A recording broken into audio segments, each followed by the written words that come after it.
quackery. Yeah, I got a little to say about that. Hey, I'm Dr. Patty Barch. I'm a traditional naturopath, founder and owner of Naturally Unbridled Wellness and naturallyunbridled.com, where we focus on wellness solutions, not disease management. This is Down the Ridge with Dr. Patty. This is not medical advice. It's for entertainment purposes only. Nothing I say is true. Don't listen to me. I tried to do this video yesterday, and turns out my phone was full of videos, so I had to go in. By the time I got to the bottom of the ridge where I stop and finish the videos, I noticed that the phone had stopped recording because it was full. So I had to delete a couple hundred videos yesterday, make a little room. So we're back. Anyway, things happen in synchronicity, excuse me, especially in our office. Like, I'll look at the schedule and I'll have like a Joan and two Joannes on my schedule, or Karen, Kara, and Kelly, right? Like stuff like that happens all the time. Or I'll go years maybe without a single case of goiter and have two goiter cases within a week, right? Stuff like that happens. So I kind of I look for synchronicities. I'm intrigued by them. And so there's a recent synchronicity that kind of inspired this video. So the first thing that happened was somebody mentioned going to the Science Museum in Minneapolis, St. Paul, and I got triggered by that because I had a horrifying experience at the Science Museum. When my husband and I first moved here, we had decided, we lived here almost 14 years, and early on, I don't remember how soon after we moved here, but early on we were looking to take a day trip to go up to the cities, and what are we going to do there? So I'm looking online, like things to do in the Twin Cities area, and the Science Museum came up, and I love science. So I'm like, let's go to the Science Museum. My husband's like, really? I'm like, yeah, science. Yeah. So we went to the Science Museum, and I guess I didn't really think about what is it that I expect to see there. I just thought science, I love science, let's go do science. But anyway, the first crap was when we came across the little exhibit about how important these are, right? Like, gotta get these. And I was like, oh, please, right? But then the kicker was that, just around the corner, like literally as I'm standing facing the sign that says, get these are amazing, behind me is an entire exhibit called Quackery. And pretty much everything in the exhibit was all the stuff I do professionally to help people to naturally achieve their wellness goals. Okay. So that was the first of the three things in the quackery synchronicity. So the second thing was I had turned on Netflix, and I was waiting for my husband to come downstairs. We typically would watch one or two shows. Like, we're currently watching a series that the shows are 20 minutes, so we'll watch one or two and then go to bed. So I'm waiting for him to come down, but I've turned on Netflix to get it ready, and this trailer starts playing on its own, and it's a trailer for something called apple cider vinegar. And the trailer basically, it's a minute, basically says she's killing people with this information, right? And I'm like, oh snap, here we go. Like, what is this about, right? Yet another piece of Netflix propaganda trying to encourage you to follow a specific narrative. This is very obvious in some of their quote unquote nutrition or health or wellness documentaries that are like vegan propaganda, like without fail. I mean, I watched one, I can't remember the name of it now, For the Health of It or something, I forget. But my husband and I started watching it, and my husband got so pissed off about the lies in the documentary, and I was like, I want to watch this to see what people are, because people will come to me like, oh, I saw this documentary and they mentioned dioxin, blah blah blah. So anyway, my husband's like, I can't watch this. We have to turn this off. I'm getting so pissed. And I'm like, all right, it's toxic. We're turning it off. So, so the second part of the synchronicity was the like, oh, hey, here's these people like literally murdering people. That's what it said. Oh, I don't think you can say the M word on YouTube. We'll see. With their bad information, right? I didn't watch the thing. I don't know what it's about, but I know that the clip was leading, to say the least.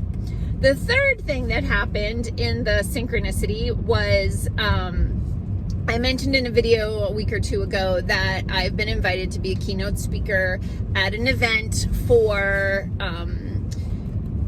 health insurance facilitators, right? The people who work in the, why are my feet so cold? The people who work in the offices that administer the health insurance plans to employees.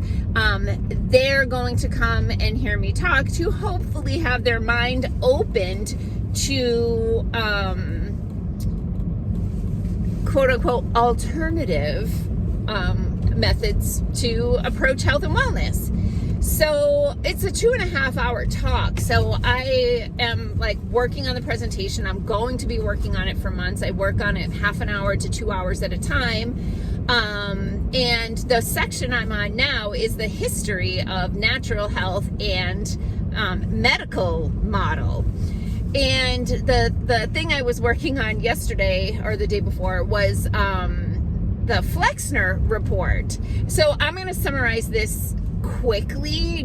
Maybe I'll do a deeper dive into this later. But basically, the Carnegies were losing their grip on their oil monopoly. And basically, the government was causing them to like sell off different oil wells. And they were looking for other ways to make money.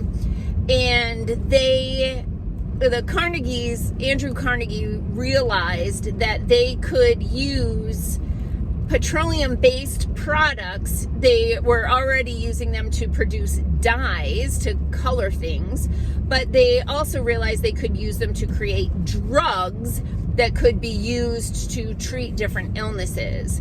So Andrew Carnegie had a man who worked for him, who was like head of his foundation or something. I can't remember what his title was. But anyway, that guy's brother was a teacher.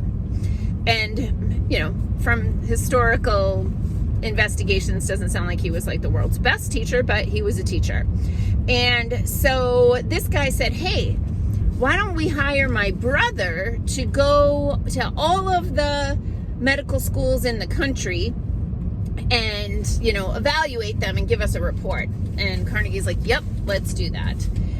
And so this guy, Abraham Flexner, went out and visited all the medical schools and wrote this report. It's hundreds of pages. It was like a book, really.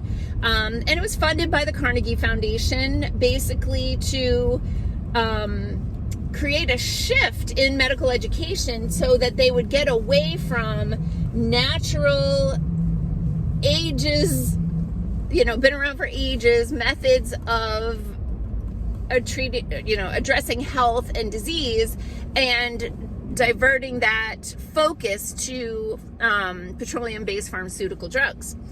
And the report is kind of like, are you kidding me? Oh, this is funny. The report is like, oh my God, because it's like so unprofessional. There are things in there like called that says like they're so-called laboratory.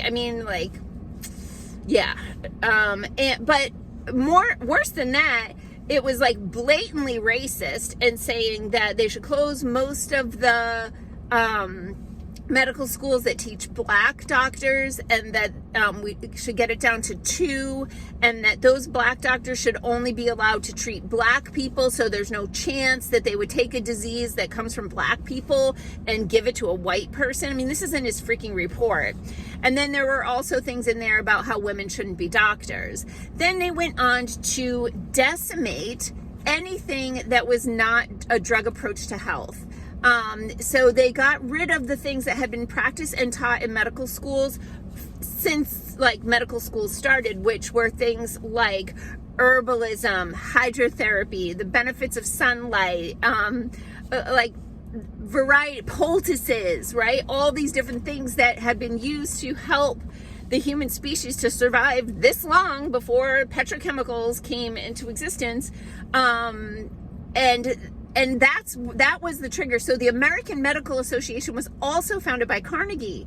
So Carnegie takes this report, takes it to his own American Medical Association, and then therefore changes the landscape of medical education to the point that the vast majority of medical schools do not offer a class in nutrition. And if they do, it is not about how important nutrients are. It's like, this is a carbohydrate, this is what rickets is, this is what scurvy is. It's like really basic crap. Worse than that, in this day and age, not only are medical doctors not taught anything about nutrition, anything about natural medicine whatsoever, if they are taught anything about it, it's that it's bad and wrong and stupid and a waste of money and can hurt people. Okay? So welcome to my world, right? Talk about swimming upstream. But anyway, hopefully we have a new Secretary of Health and Human Services very soon who is a big proponent of chiropractic care, naturopathy, homeopathy, nutrition, all of these things. And one little last sidebar, that chiropractors were jailed after the Flexner report, okay, for practicing chiropractic. Yeah. Well, onward and upward, folks. Peace out, peeps. Have a healthy day.